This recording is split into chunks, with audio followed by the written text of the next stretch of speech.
ان کو کہا کہ حافظ صاحب، وہ حافظ بھی ہیں، عالم بھی ہیں، اور اہل حدیث جو علماء کا خاندان ہے اس میں ٹاپ کے چند علماء میں آتے ہیں. میں ان کا نام اشارتاً بھی نہیں بتاؤں گا ورنہ سارے وابی اتنے پہنچ جان گے انہوں کو.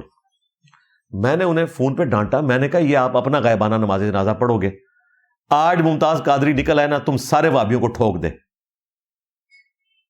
وہ تو تم سب کو گستاخ رسول سمجھتا ہے. جی اعلیٰ حضرت نے احکام شریعت میں جب ان سے پوچھا گیا وہابیوں کے ذبیحے کے بارے میں اور کرسچنز کے اور جیوز کے، تو انہوں نے کہا کہ وہابی ہوں، اور پھر بریکٹ خود کھولی، دیوبندی، اہل حدیث، رافضی یعنی کہ شیعہ، اور قادیانی کافروں کو ساتھ ذکر کیا، اور نیچری سر سید احمد خان کے ماننے والے، یہ سب کے سب 1,00,000 دفعہ بھی اللہ کا نام لے کر ذبیحہ کریں تو ذبیحہ مردار رہے گا.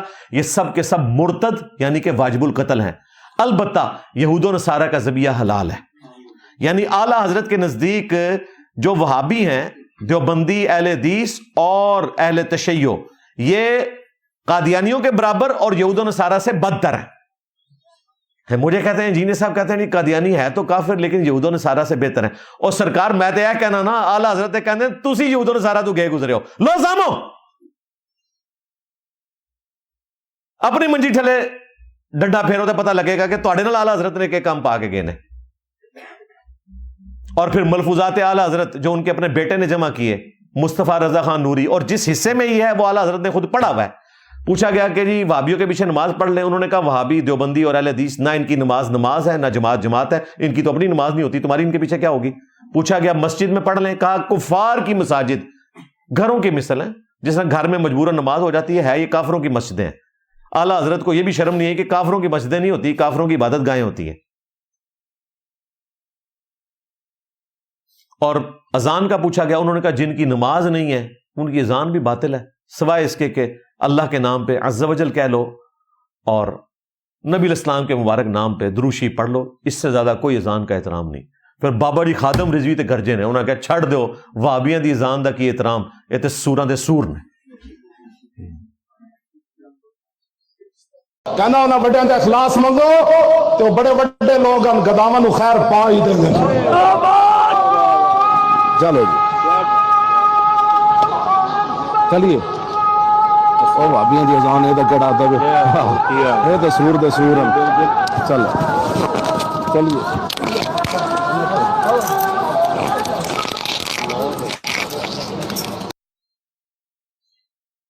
اور وہ جناب عالم صاحب جنازہ پڑھنے جا رہے تھے ممتاز قادری کا، اور میں کہ خدا دا ناج ہے، وہ ٹل گئے، شکر ہے.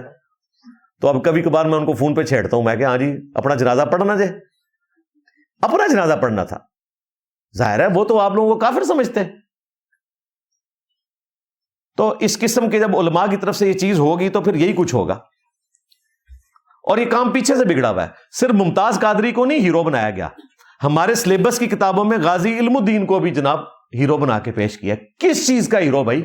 ایکسٹرا جوڈیشل طریقے سے اس نے قتل کیا ہے. اعلیٰ حضرت کے نزدیک غازی علم الدین نے جو کچھ کیا وہ غلط تھا. لو سامو منو نہ کچھ کہنا، ہاں غازی علم الدین کے عمل کو اعلیٰ حضرت نے غلط کہا ہوا ہے. کیوں؟ انہوں نے اسام الارمین میں بھی لکھا، فتاوی رضویہ میں لکھا کہ صرف حاکم وقت کا کام ہے کہ وہ گستاخ کو قتل کرے گا اور کوئی گستاخ کو قتل نہیں کر سکتا. اور انہوں نے ساتھ یہ بھی لکھا کہ اگر کوئی اس طرح گستاخ کو قتل کر دے تو قاتل کو بھی سزا دی جائے گی.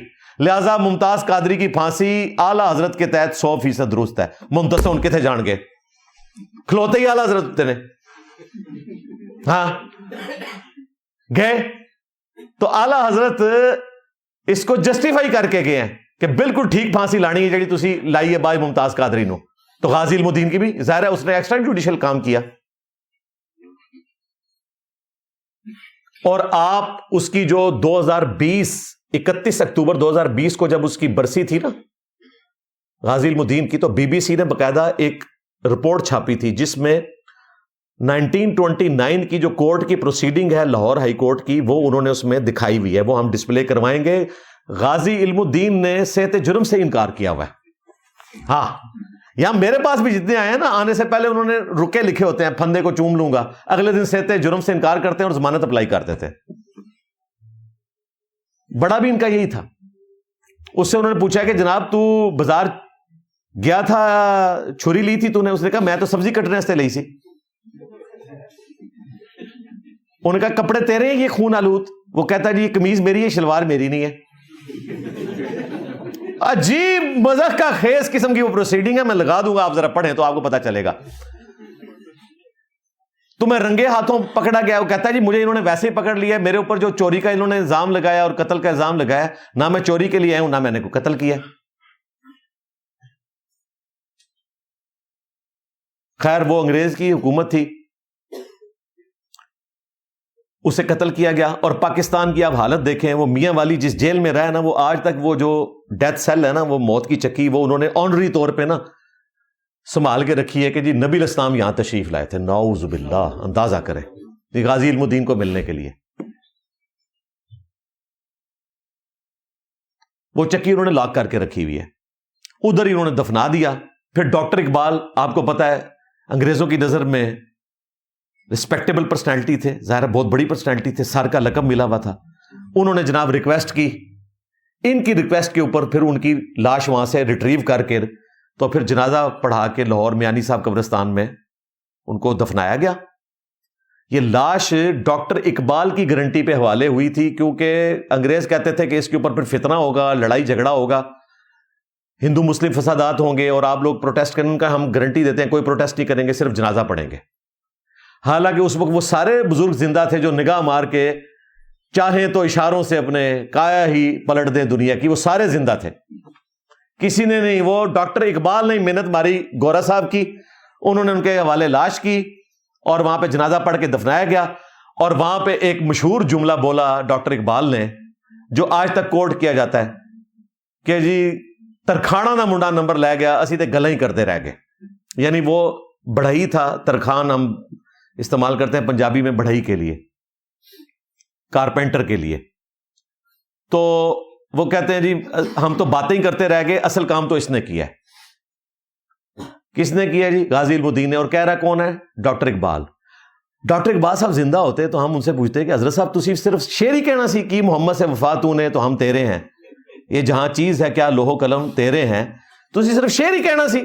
سرکار آج تک لوگ یہی کر رہے ہیں. جی ہاں, ممتاز قادری کا معاملہ ہوا ہے تو خادم رضوی کے بیٹے نہیں گئے سلمان تاثیر کو اسیسینیٹ کرنے, کسی کا بیٹا ہی ورگلایا انہوں نے. اور وہ پنڈی کا مفتی جس کی تقریر, جس نے وہ کالی پگڑی پھینک دی تھی ایسے غصے میں تقریر کر کے, جس کی تقریر سے متاثر ہو کے ممتاز قادری نے یہ نمک حرامی کی اپنی نوکری کے ساتھ, بعد میں اسٹامپ پیپر لکھ کے وہ کہتا ہے جی میرا تو کوئی تعلق ہی نہیں اس کے ساتھ. اور اب حالت یہ ہے کہ پچھلے دنوں جب اس کا انٹرویو لیا ارشاد بھٹی صاحب نے تو اس میں پتہ کیا کہہ رہا ہے؟ ممتاز قادری صاحب, نہ شہید کہہ رہا ہے نہ رحمت اللہ علیہ کہہ رہا ہے. لو سامو تسی نوٹ ہی نہیں کیتا. ہاں میں تو دسے نا بنو امیہ دی چالاں جتنے ختم ہوندی ہیں اتنے میری عقل سٹارٹ ہوندی ہے.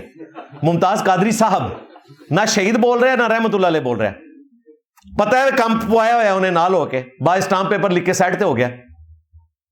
تو یہ سارے بعد میں ہی سامنے آتے ہیں, چاہے وہ ڈاکٹر اقبال ہوں تو چاہے آج کے لوگ ہوں. ڈاکٹر صاحب تو شعر ہی سناندے رہے کہ ترکھانا نے منڈا نمبر لے گیا, اور ڈاکٹر صاحب کو یہ زیب نہیں دیتا تھا. صرف ڈاکٹر صاحب نے اپنا وہ ایک مسلم کمیونٹی میں نام بنانے کے لیے جملہ بولا, ورنہ ان کو بھی پتا تھا کہ یہ اس نے غیر قانونی کام کیا. اور بعد میں کورس کی کتابوں میں بھی ابھی مزار بھی بنا ہوا ہے. تو پھر اسی قسم کے بچے آگے پروڈیوس ہونے تھے نا بھائی. اور آج کے جو بچے ہیں وہ تو کسی نان مسلم کو مار ہی نہیں رہے, وہ تو مسلمانوں کو مار رہے ہیں. فرانس تو کوئی پہنچ ہی نہیں رہا,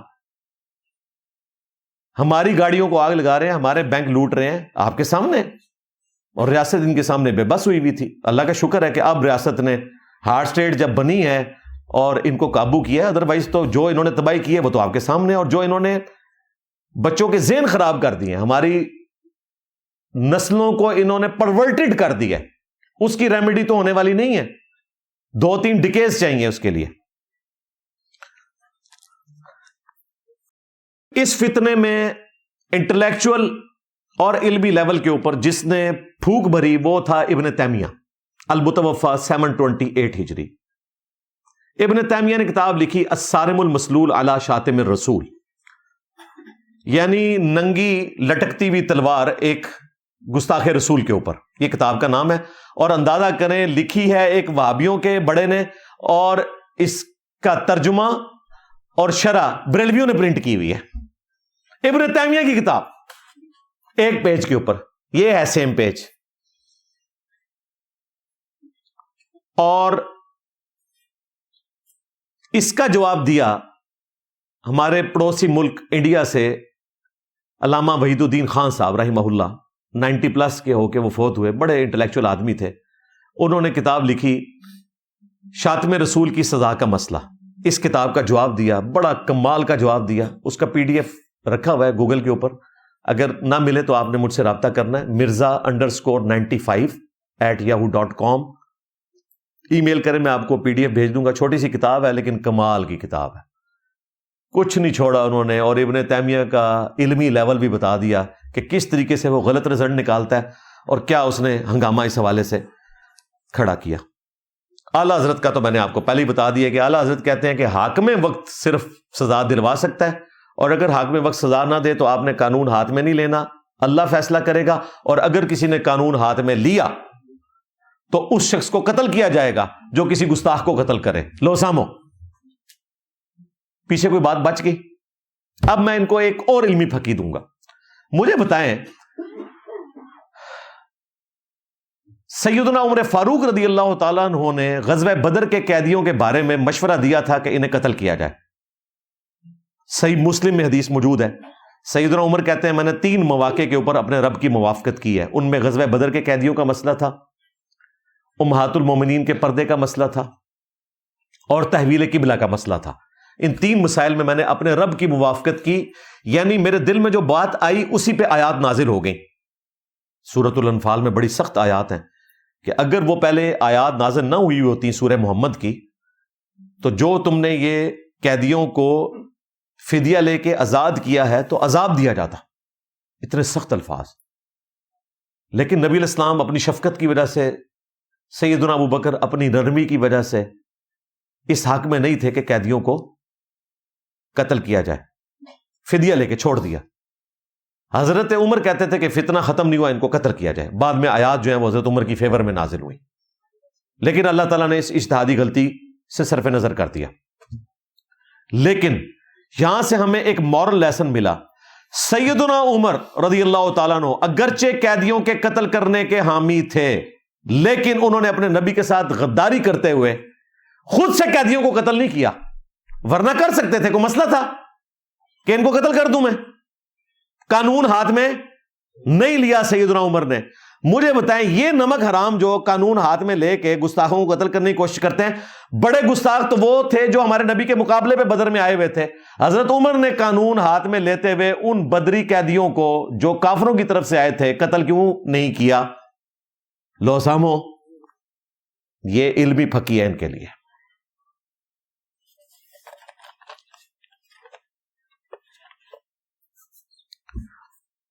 جہاد کے نام کے اوپر جو اس امت میں فراڈ جاری کیا ہے انہوں نے، اس کو بھی وہ جہاد کہتے ہیں. یہ گستاخوں کو قتل کرنا ہے. گستاخ کون؟ اپنے مسلمان بھائی. جہاد نام کی جتنی بدنامی مسلمانوں نے کرائی ہے نا، انٹرنیشنل لیول کے اوپر بھی آپ دیکھ لیں. ہم کتنے خوش تھے کہ جی ہمارے پڑوسی ملک سے امریکہ دفع ہوا ہے، اب ایک مسلمانوں کی حکومت آئی ہے. اور یہاں پہ آپ کو دیوبندیوں نے پڑھایا ہوا تھا کہ جناب امیر المومنین کی حکومت آ گئی ہے، اور جس دن طالبان کی حکومت آئی، ایک بریگیڈ جائے گی غزہ فلسطین آزاد کرانے کے لیے، ایک جائے گی کشمیر. وہ تو انڈیا کی گود میں بیٹھ گئے ہیں، وہ تو کشمیریوں کے خلاف ہیں پاکستان کے بکس کی وجہ سے. لو سامو، اے تواڈے مسلمان بھرا داڑیاں پگڑیاں والے. اور میں ہمیشہ سے کہہ رہا تھا یہ پشتون موومنٹ ہے، اس کا اسلام سے کوئی لینا دینا نہیں. ایک دیوبندی فرقے کی پشتون موومنٹ ہے، نہ اسلام کی حکومت ہے اور نہ یہ نمائندہ ہے سارے کے سارے افغانستان کی.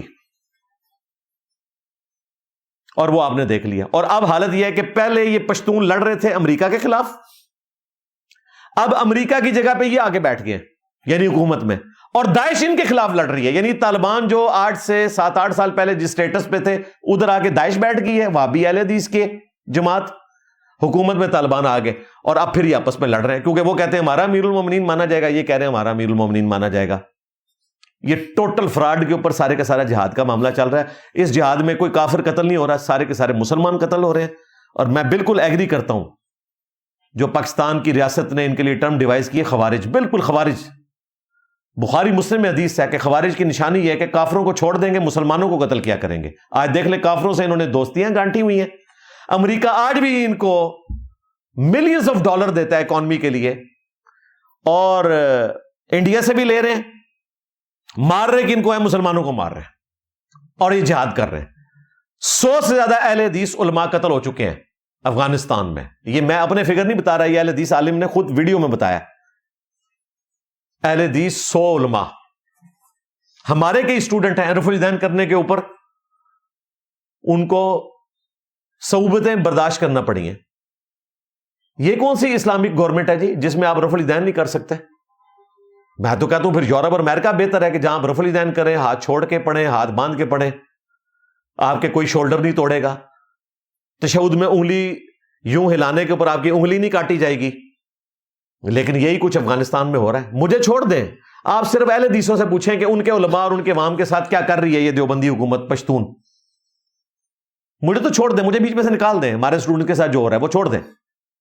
یہ تو خود فرقے ایک دوسرے کے بھائی ہیں نا، آپس میں کہتے ہیں جناب اسلامی حکومت آ گئی. وہابی بھی سارے ملے ہوئے تھے کہ جناب اسلامی حکومت آ گئی ہے. اسلام کچھ نہیں یار، چھوڑ دیں. ابھی تو ذاتی کریکٹر ان لوگوں کے وہ تو چھوڑ ہی دیں. آپ کیا ہے؟ ہومو سیکچولیٹی کا گڑھ دنیا میں اگر کوئی ہے نا تو وہ افغانستان ہے. آج سے نہیں، گوروں کے دور سے. اس زمانے میں جن لوگوں نے گوروں کے جو لٹریچر کی فیلڈ کے لوگ تھے، جو انہوں نے ناول لکھے ہوئے ہیں نا، اس میں انہوں نے افغانستان کے لڑکوں کی اور پتہ نہیں کتنی چیزوں کی تعریفیں کی ہوئی ہیں اپنے لٹریچر کے اندر. اور پورا یورپ جو ہے نا وہ بے حیائی کے لیے یہاں آتا تھا. کندھار میں اور کابل کے اندر یہ گڑھ تھا، بس چلتی تھی باقاعدہ. آج بھی اسی طریقے سے معاملات چل رہے ہیں. ملا عمر کی جو موومنٹ تھی وہ سٹارٹ ہی انہی چیزوں کے خلاف ہوئی تھی، جو یہ بدفعلی کا معاملہ ہے. لیکن الٹیمیٹلی اب حالت یہ ہے کہ اچھے لوگ بھی ہیں ان میں، لیکن ان میں بھی یہ چیزیں ہیں. کئی لوگوں کی ویڈیوز لیک ہوئی ہیں، ان کے حکومتی عہدیداروں کی ویڈیوز لیک ہوئی ہیں، پھر سزائیں بھی ہوئی ہیں. تو یہ جہاد کے نام کے اوپر صرف ڈرامہ بازی جاری ہے. کوئی یہ جہاد نہیں ہے. اور یہ کون سا جہاد ہے کہ پاکستان میں ٹوکوں کے اوپر لبیک یا رسول اللہ لکھا ہوا ہے جناب. یہ ٹوکا نہیں ہوتا جو گوشت کاٹنے والے، یہ ان کے اوپر لکھا ہوا ہے لبیک یا رسول اللہ. یہ کون سا اسلام ہے جی؟ وما ارسلناک الا رحمۃ للعالمین. یہ ہم کہاں لکھیں گے اگر آپ نے ٹوکے کے اوپر لکھ دیا لبیک یا رسول اللہ؟ یہ نبی الاسلام نے آپ کو سکھایا کہ آپ نے ٹوکے کے اوپر لبیک یا رسول اللہ لکھنا ہے، اور اس کے بعد یہ ٹوکا چلانا ہے آپ نے مخالف فرقے کے اوپر. آج تک کسی بریلوی کے اوپر 295C نہیں کٹی. سوچنے کی بات ہے نا، بات تو صحیح ہے. یہ لادہ بات ہے کہ میں نے بریلویوں کے پرانے بزرگ اور آج کے بزرگ سارے ہوتے 295C کٹوا دیتی جائے انٹلیکچولی.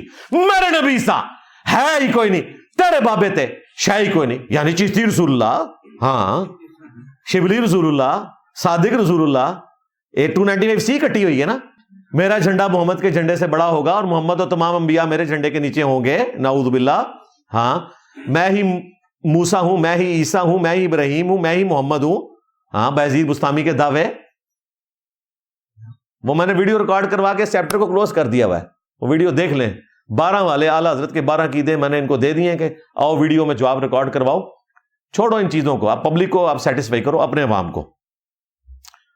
اور سکول کے بچوں کو یہ رٹوائی بھی، میں آپ کو ویڈیوز اس ویڈیو کے اندر ہم ایڈ کر دیں گے. چھوٹے چھوٹے سکول کے بچے اور وہ نعرے لگا رہے ہیں من سب نبی فاقتلوہ، جو نبی کو گالی دے اسے قتل کر دو. اور وہ نعرے مر، اور تلواریں اٹھائی ہوئی ہیں لکڑی کی، اور وہ تلوار کسی غیر مسلم پہ نہیں چلنی آپ کے اوپر ہی ہے. یہ کتنے دکھ کی بات ہے. نبی علیہ السلام کے مبارک نام کے اوپر مسلمانوں کو ذبح کریں گے. چھوٹے چھوٹے سکول کے بچوں کو یہ ٹریننگ دے رہے تھے. اور حدیث وہ بیان کر رہے ہیں جو جھوٹی اور جعلی حدیث، نبی علیہ السلام کے اوپر جھوٹ باندھا ہوا. سرکار دو عالم صلی اللہ علیہ وسلم نے ارشاد فرمایا قیامت تک جو بندہ بھی نبی کے بارے میں بات کرے، کسی بھی نبی کے بارے میں بات کرے، اس کو کاٹ کے رکھ دے. یہ سرکار نے فرمایا نعرہ سنا ہوگا گستاخ نبی کی ایک صدا سر تن سجدہ لہجہ اپنے اندر رکھو کہ جڑا بندہ بھی سرکار کے بارے گل کرے گا سرکار دو عالم صلی اللہ علیہ وسلم کے بارے گل کرے گا تو ان کا ایک ہی حال ہے کی حال ہے من سب نبی فقتلوہ ہر بچہ اسلام میں یاد کرے حدیث مبارک ہے سرکار کی حدیث ہے کہ من سب نبی فقتلوہ من سب نبی اسی کا نام فقتلوہ من سب نبی من سب نبی حمزہ ادھر کھڑے ہو جاؤ بتاؤ کیا تم ظالموں کے ظلم سے ڈر گئے ہو نہیں تو تم کیا کر سکتے ہو ہم اپنے نبی کی عزت کے لیے مر بھی سکتے ہیں اور گستاخ رسول کو مار بھی سکتے ہیں من سبا نبیان سبا نبیان گستاخ نبی کی ایک سزا گستاخ نبی کی ایک سزا ماشاءاللہ یہ میرے گاؤں کے بچوں کا جذبہ ہے ہم اس کے پاس پہنچے ہیں اور ہم نے اس سے بات کرنے کی کوشش کی ہے. السلام علیکم. وعلیکم السلام. کیا نام ہے آپ کا؟ محمد ابو بکر. کب سے موجود ہو دھرنے کے اندر؟ ہفتہ ہو گیا. ہاں جی. منصب نبی فقتلوہ کا مطلب میرے آقا نے فرمایا قیامت تک جڑا میرے بارے چ بات کرے اس کو کاٹ کے رکھ دو. فقتلو دین جاوے کس سے گستاخ نو رات تک نیند نہ آوے گستاخ نبی کی ایک صدا گستاخ نبی کی ایک صدا فرمایا من سب نبیاں فقتلوہ جو بھی میرے آقا کے بارے میں کوئی الٹی سیدھی بات کرے گا اس کو کاٹ کے رکھ دو. من سب نبیاً من سب نبیاً من سب نبیاً من سب نبی فقتلوہ یہ حدیث ضعیف حدیث نہیں ہے گھڑی ہوئی حدیث ہے جھوٹی اور ہماری کسی مین اسٹریم کی کتاب میں موجود نہیں ہے. دور کی کتاب میں المعجم الاوسط امام طبرانی کی کتاب میں ہے اور مجمع الزوائد میں امام ابن حجر اسقلانی کے استاد امام حاسبی نے اس کو لیا ہے اور اس کے ساتھ لکھا ہے انہوں نے کہ امام نسائی نے اس میں ایک راوی ہے عبید اللہ بن محمد اسے کذاب ڈکلیئر کیا ہے جھوٹا تھا وہ. اور دور حاضر میں حدیث کی فیلڈ کے سب سے بڑے امام شیخ ناصر الدین البانی المتوفا 1999 عیسوی جو محدث اعظم تھے سعودیہ میں البانیہ سے آئے ہوئے تھے یورپ سے آج پوری دنیا میں حدیث کی فیلڈ میں ان سے بڑا کوئی عالم نہیں مانا جاتا. انہوں نے جو ضعیف روایتیں ایک جگہ جمع کی ان میں اس کو بھی جمع کیا اور وہ باقاعدہ ضعیف اور موضوع روایتیں گھڑی ہوئی اور اس میں اس کے اوپر حکم لگایا کہ یہ گھڑی ہوئی حدیث ہے. موضوع لکھا گھڑی ہوئی روایت ہے. من سب نبی فقتلوہ جو نبی کو گالی دے اسے قتل کر دو. اس کا مطلب یہ نہیں کہ ہم کہہ رہے ہیں کہ نبی کو گالی دینی چاہیے نعوذ باللہ. میں آپ کو بتا رہا ہوں کہ نبی علیہ السلام کے اوپر تو جھوٹ رہنا بند ہے. یہ کوئی معمولی معاملہ نہیں ہے. صحیح بخاری اور صحیح مسلم دونوں میں مولا علی سے یہ حدیث روایت ہے کہ جس شخص نے میری طرف جھوٹی حدیث منسوب کی وہ اپنا مقام جہنم میں دیکھ لے. اتنی سخت وعید نبی علیہ السلام نے ارشاد فرمائی. پھر بخاری اور مسلم دونوں میں حدیث موجود ہے. جنگ صفین سے واپسی پہ خوارج سے لڑنے کے لیے جب جا رہے تھے مولا علی تو اپنی فوج کا مورائل بلند کرنے کے لیے انہوں نے کہا کہ میں آسمان سے زمین پر گر پڑوں یہ تو مجھے برداشت ہے لیکن یہ برداشت نہیں کہ میں رسول اللہ کے اوپر کوئی ایسی حدیث بیان کروں جو میں نے خود اپنے کانوں سے نہ سنی ہو کیونکہ اس کا عذاب اتنا بڑا ہے نبی اسلام پہ جھوٹ باندھنے کا. پھر انہوں نے خوارج کے خلاف قتال کے فضائل بیان کیے. حدیث بیان کرنے سے پہلے مولا علی جیسی پرسنالٹی کہہ رہی ہے میں آسمان سے زمین پہ گر پڑوں یہ ہلکا عذاب ہے لیکن نبی علیہ السلام پہ جھوٹ باندھنے کا عذاب اس سے سخت ہونے والا ہے. جی ہاں بخاری مسلم میں حدیث ہے کہ آخرت کی جو آگ ہے وہ دنیا کی آگ سے 70 گنا زیادہ تیز ہے. بالکل ایسے ہی ہونے والا ہے. انہوں نے مذاق بنا لیا ہوا ہے اور نعرے مروا رہے ہیں چھوٹے چھوٹے بچوں سے جعلی روایت نبی علیہ السلام پہ جھوٹ باندھ کے. یہ کون سی اسلام کی خدمت ہو رہی ہے؟ اور میرے اوپر انہوں نے ایک FIR ایسی کٹوائی ہے جس پہ انہوں نے لکھا ہے کہ یہ کہتا ہے کہ من سب نبی فقتلوہ یہ جعلی روایت ہے یہ گستاخ رسول ہے نبی علیہ السلام کی حدیث کو جعلی کہہ رہا ہے. یہ ان کا انٹلیکچوئل لیول دیکھ رہے. گستاخ رسول تو تم ہو کہ رسول اللہ کے اوپر جھوٹ باندھ رہے ہو. آج مولا علی زندہ ہوتے تو تمہیں بتاتے. جھوٹی حدیثیں بنا کے گھڑ گھڑ کے صرف اپنے چندے بٹورنے کی خاطر اپنے کاروبار چلانے کے لیے. وہ کاروبار کھول گئے ہیں, دیکھ لیا آپ نے کتنا ان کے بینک بیلنسز نکل رہے ہیں, ان کے گھروں سے کیا کچھ. ہمیں تو پہلے ہی پتا تھا کہ انہوں نے وہ جو اپنے بابا کا مزار بنایا اس کے ارد گرد سارے گھر خرید لیے ہوئے تھے, پورا ایک کلٹ انہوں نے کریٹ کر لیا تھا. ابے کی تنخواہ 30,000 اور بیٹے جو ہیں 1 گھنٹے میں 30,000 خرچ کرنے والے, ایک دن میں نہیں. سارا یہ چندہ دین سے کمایا انہوں نے, فراڈ مچایا ہوا.